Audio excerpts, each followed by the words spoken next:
Hi hello friends, இது ஆடி திருவிழாக்கான mini vlog. எங்கள் வீட்டு பக்கத்தில் இருக்க அம்மன் கோயிலில் 3 நாள் திருவிழா நடக்கும். ஆடி மாதத்தில் வர 3ஆவது வாரம் வெள்ளிக்கிழமை, சனிக்கிழமை, ஞாயிற்றுக்கிழமை இந்த 3 நாளுமே திருவிழா இங்கே நடக்கும்.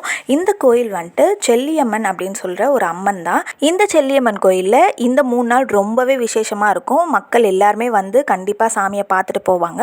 அது மட்டும் இல்லாமல் இந்த வெள்ளிக்கிழமை அன்னைக்கு, அதாவது டே 1 அன்னைக்கு மார்னிங் பால் குடம் எடுப்பாங்க. 1001 பால் குடம் எடுப்பாங்க. ஈவினிங் வந்துட்டு அம்மன் அங்கே பிறந்ததுனால அங்கே பிறந்து வளர்ந்தவங்க வந்துட்டு அம்மனுக்கு சீரு கொண்டு வருவாங்க. ஸோ இவ்வளோ பேரும் அம்மனுக்கு சீரு தான் கொண்டு போயிட்டுருக்காங்க. அதுக்கப்புறமா அங்கே பொருட்காட்சி போடுவாங்க. அது மட்டும் இல்லாமல் நிறைய கடைங்களும் இருக்கும். வளையல் கடை, பலூன் கடை, தோடு கடை, சாப்பிட்ற கடை, ஸ்நாக்ஸ் கடை எல்லாமே இருக்கும். ஸோ எங்கள் பையனுக்கு இந்த 2 பலூன் வாங்கிட்டு எங்களுக்கு வளையல் வாங்கிட்டு இங்கே கோயிலில் பிரசாதம் கொடுத்தாங்க, புளியோதரை. அதை வாங்கிட்டு அதுக்கப்புறமா ஸ்ப்ரிங் பொட்டேட்டோவும் வாங்கிட்டு எல்லாமே சாப்பிட்டுட்டு வீட்டுக்கு வந்தாச்சு. ஸோ அவ்வளோதான் இந்த வீடியோ. பாய் ஃப்ரெண்ட்ஸ், பாய்.